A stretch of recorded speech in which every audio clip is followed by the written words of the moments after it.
Salah satu faktor kemunduran umat Islam adalah dikarenakan umat Islam memisahkan praktek beragamanya dari ilmu pengetahuan. Dikiranya beragama itu cuma soal bagaimana cara membaca Al-Quran yang baik, yang indah, dan seterusnya. Atau hanya terkait dengan ibadah-ibadah mahdoh belaka. Kalau sudah sholat maka selesailah beragamanya. Atau sudah puasa, sudah zakat, sudah haji. Hanya di seputar peribadatan itu. Sedangkan hal-hal yang terkait dengan ekonomi bisnis, terkait dengan politik dan pemerintahan, terkait dengan seni budaya, dengan pendidikan, dengan segala macam yang terkait dengan ilmu-ilmu, yang terkait dengan kesejahteraan dan peradaban, itu dianggap sebagai urusan dunia belaka.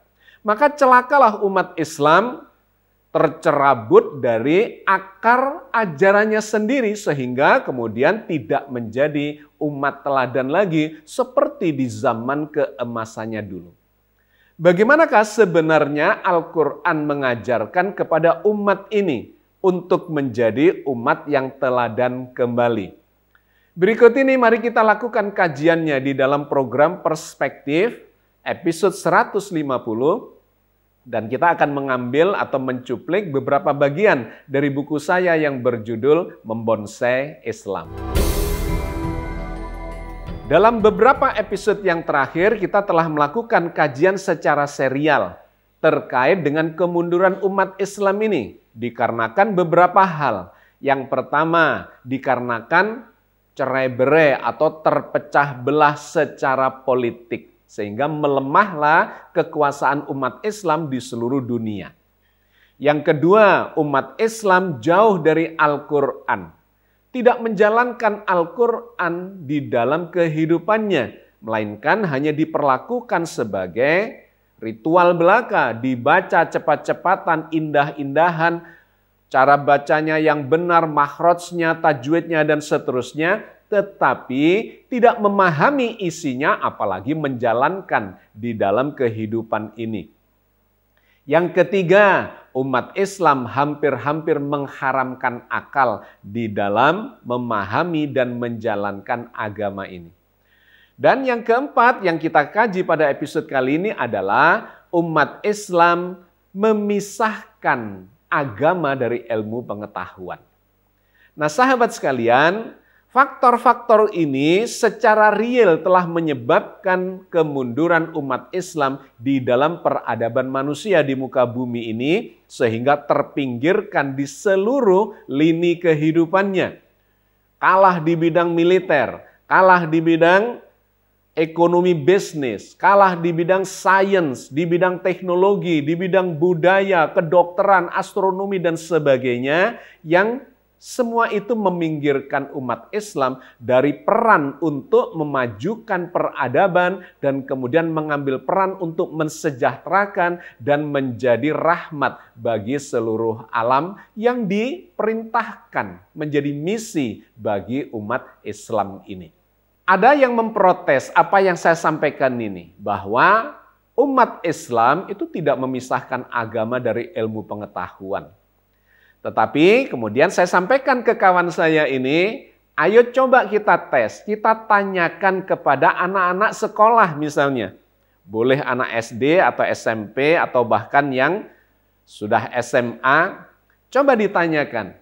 Apa yang diajarkan di dalam agama di sekolah mereka? Maka mereka akan menyebutkan pelajaran agama itu adalah terkait dengan baca Quran, terkait dengan sholat, mulai dari wudhu dan kemudian seluruh tata cara sholatnya. Kemudian puasa, terkait dengan zikir, dan kemudian doa, zakat, haji, dan sebagainya yang semua itu mengarah kepada ibadah mahdoh. Dan ketika dipertanyakan kepada adik-adik kita yang di sekolah dasar misalnya atau SMP, apakah pelajaran matematika itu adalah belajar agama? Ternyata mereka menjawab bukan. Apakah belajar ilmu alam misalnya itu adalah belajar agama? Dan mereka mengatakan bukan.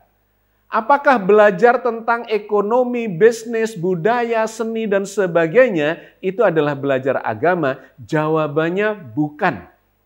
Maka kita mendapatkan fakta di dalam dunia pendidikan kita bahwa terjadi sekularisasi terhadap ajaran agama ini. Seakan-akan belajar agama itu hanyalah belajar ibadah-ibadah mahdoh belaka dan kemudian terkait dengan ilmu-ilmu dunia dalam tanda petik, ya, itu disebut sebagai bukan belajar agama. Sekali lagi celakalah umat ini, maka umat ini keluar dari zaman keemasannya mengalami kemunduran selama kurang lebih 700 tahun yang terakhir ini. Maka kalau kita back to basic, kembali kepada kitab suci kita sendiri, sesungguhnya bertaburan ayat-ayat di dalam Al-Quran yang mendorong, memotivasi kita, bahkan memerintahkan untuk memahami ilmu pengetahuan. Bahkan memperhatikan fenomena alam di sekitarnya. Apakah kalian tidak memperhatikan langit, bumi, hujan, dan seterusnya, bahkan dirimu sendiri? Apakah tidak memperhatikan makanan yang kalian makan? Apakah tidak memperhatikan air yang kalian minum? Apakah kalian tidak memperhatikan api yang kalian menyalakannya? Dan seterusnya, dan seterusnya. Ada ratusan ayat di dalam Al-Quran yang mendorong umat Islam ini untuk melakukan pengamatan, melakukan bahkan observasi dan penelitian terhadap segala fenomena yang diciptakan Allah untuk kesejahteraan manusia di dalam kehidupannya ini. Kalau kita lihat hierarki isi kandungan Al-Quran, maka yang terbanyak yang pertama itu adalah soal ketauhidan. Memperkenalkan Allah, siapa Allah, bagaimana Allah, di mana Allah dengan seluruh sifat-sifatnya dan seterusnya. Allah Maha Esa, Allah Maha meliputi, Allah Maha besar. Kemanapun kalian menghadap, kalian bertemu dengan Allah atau berhadapan dengan Allah dan seterusnya. Ketauhidan itu menempati lebih dari separuh isi Al-Quran. Tapi menariknya yang kedua ternyata adalah ilmu pengetahuan. Perintah untuk mengamati langit, bintang-bintang, matahari, galaksi, bulan, bumi, hujan, petir, hewan-hewan, tumbuhan, tentang laut, sungai, danau, dan seterusnya, bahkan diri manusia sendiri, itu jumlahnya lebih dari 800 ayat. Sedangkan ibadah mahdoh seperti sholat, puasa, zakat, haji yang kemudian dirangkum di dalam fikih peribadatan itu jumlahnya kurang lebih cuma sekitar 150-an. Jauh di bawah keilmuan. Maka memang seharusnya umat Islam ini setelah belajar ketauhidan yang dipelajari adalah ilmu pengetahuan. Termasuk di dalamnya adalah ilmu fikih terkait dengan peribadatan. Nah, dengan cara ini maka kita kembali kepada hierarki, urgensi dari apa yang diperintahkan oleh Allah di dalam kitab suci. Misi utama Rasulullah diutus ke muka bumi untuk manusia ini adalah untuk menebarkan rahmat bagi semesta alam. Wa ma arsalnaka illa rahmatan lil alamin. Dan tidak kami utus engkau Muhammad kecuali melainkan untuk menjadi rahmat bagi semesta alam. Bagaimana caranya, mekanismenya, operasionalnya untuk menjadi rahmat bagi semesta alam itu? Maka Nabi Muhammad mencontohkan di dalam kehidupannya, di dalam dakwahnya. Dimulai dari ketauhidan.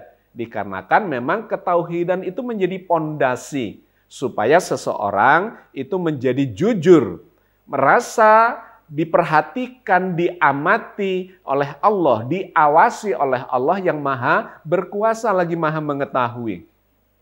Karena itu dia akan berperilaku baik. Ini kemudian kaitannya dengan keteladanan akhlak seorang manusia. Dicontohkan oleh Nabi. Akhlak itu akan melandasi seluruh perbuatan kemanusiaan kita setelah ketauhidan. Nah, setelah akhlak itu diberikan atau diamalkan oleh kita semua, maka berikutnya adalah ilmu pengetahuan yang berdampak pada kehidupan, pada peradaban manusia secara kolektif. Di sana kemudian ada pelajaran-pelajaran tentang sains misalnya. Harus dikuasai oleh umat Islam supaya bisa memberikan manfaat dalam kehidupan. Dari sains dirupakan lebih operasional menjadi teknologi. Kemudian menciptakanlah segala macam peralatan yang dibutuhkan oleh manusia. Yang ketiga, kita harus belajar ekonomi bisnis. Karena kehidupan ini, peradaban ini adalah interaksi secara ekonomi untuk membangun kesejahteraan. Kemudian harus ada perlindungan keamanan, harus ada peradilan, ada berbagai macam lembaga yang semua itu mengajarkan atau harus dicapai, dikuasai melalui ilmu pengetahuan. Sehingga kalau ada salah satu di antara kita umat Islam memandang beragama ini hanya soal ibadah mahdo, maka kita hanya mendapat sebagian kecil dari misi keagamaan kita, di mana misi kita adalah mewujudkan umat yang rahmatan lil alamin, dan itu membutuhkan ilmu untuk mencapai semua itu. Bahkan kemudian harus membangun kekuasaan. Dikarenakan dengan kekuasaan politik itu kita bisa mengontrol, mengendalikan jalannya peradaban ini. Muncullah ajaran amar ma'ruf nahi mungkar.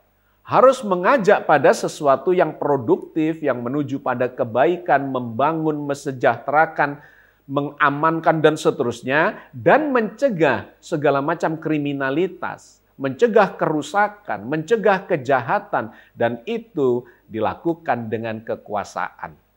Jadi sahabat sekalian, sesungguhnya itulah ajaran Islam dengan segala macam kompleksitasnya, yang poinnya di dalam episode ini saya gambarkan sebagai jangan sampai umat Islam memisahkan agama hanya dalam urusan ibadah mahdo dan dipisahkan dari ilmu pengetahuan baik yang bersifat teoritis maupun yang praktis, di mana tujuannya adalah untuk membangun umat yang penuh dengan rahmat dari Allah dan ridho Allah untuk mendapatkan kesejahteraan di dalam kehidupannya.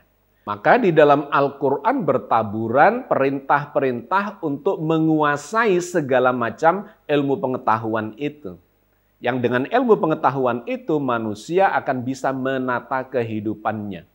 Sebagai contoh misalnya terkait dengan pengetahuan alam yang bertebaran di dalam Al-Quran Al-Karim dan kita kenal sebagai ayat-ayat kauniyah. Afala yanduruna ilal ibili kaifa khuliqat wa ilas sama'i kaifa rufi'at wa ilal jibali kaifa nusibat wa ilal ardi kaifa sutihat misalnya. Apa kalian tidak mengobservasi, mengamati, meneliti bagaimana Allah menciptakan unta sebagai representasi dari dunia binatang atau hewan dan kemudian ternak-ternak, burung-burung, ikan-ikanan dan sebagainya yang disebut di dalam Al-Quran? Atau apakah kalian tidak mengamati langit yang sedang ditinggikan yang merepresentasikan pengetahuan manusia tentang alam semesta, astronomi, kosmologi, dan sebagainya? Atau apakah kalian tidak mengamati bagaimana Allah menegakkan gunung-gunung dan menghamparkan daratan yang merepresentasikan ilmu geologi, geografi, dan sebagainya yang kaitannya dengan membangun lingkungan hidup yang bisa mensejahterakan umat manusia itu sendiri. Di ayat-ayat yang lain, Allah kemudian memang memberikan motivasi-motivasi gambaran bahwa antara ibadah mahdo dengan ilmu pengetahuan itu sesungguhnya tidak terpisah. Misalnya digambarkan dengan diksi ulama, bahwa hanya ulama lah yang takut kepada Allah dalam konteks ketauhidan, tetapi ulama ini juga yang kemudian menguasai ilmu pengetahuan untuk menyampaikan atau mewujudkan misi keagamaan Islam ini, yaitu membangun umat yang rahmatan lil alamin.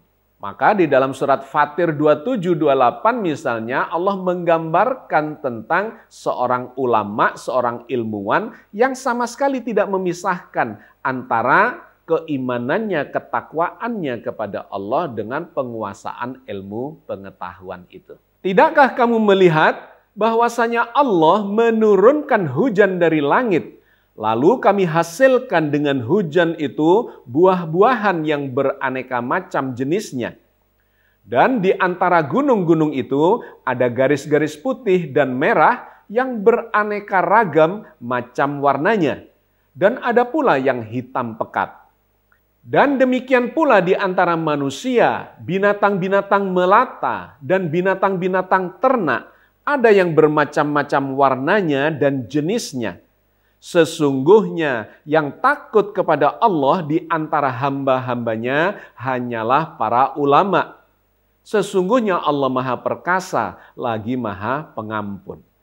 Innama yakhshallahu min ibadihil ulama. Sesungguhnya yang takut kepada Allah dengan sebenar-benarnya takut itu di antara para hambanya adalah para ulama, yaitu para ilmuwan yang menguasai ilmu agama secara paripurna dalam arti secara fikih, secara ketauhidan, dan berbagai macam ilmu-ilmu yang dipisahkan dan disebut sebagai ilmu dunia itu dalam satu kesatuan penguasaan. Maka itulah yang diperintahkan oleh Al-Quran kepada seluruh umat Islam ini agar umat ini tidak lagi memisahkan antara apa yang disebut sebagai agama dengan ilmu-ilmu dunia. Karena sesungguhnya semua itu berasal dan bersumber hanya dari Allah belaka. Dan itu diperintahkan untuk menguasai agar kita bisa mewujudkan misi kita menata kehidupan dan peradaban di muka bumi ini menjadi rahmatan lil alamin di dalam ridho Allah Azza wa Jalla.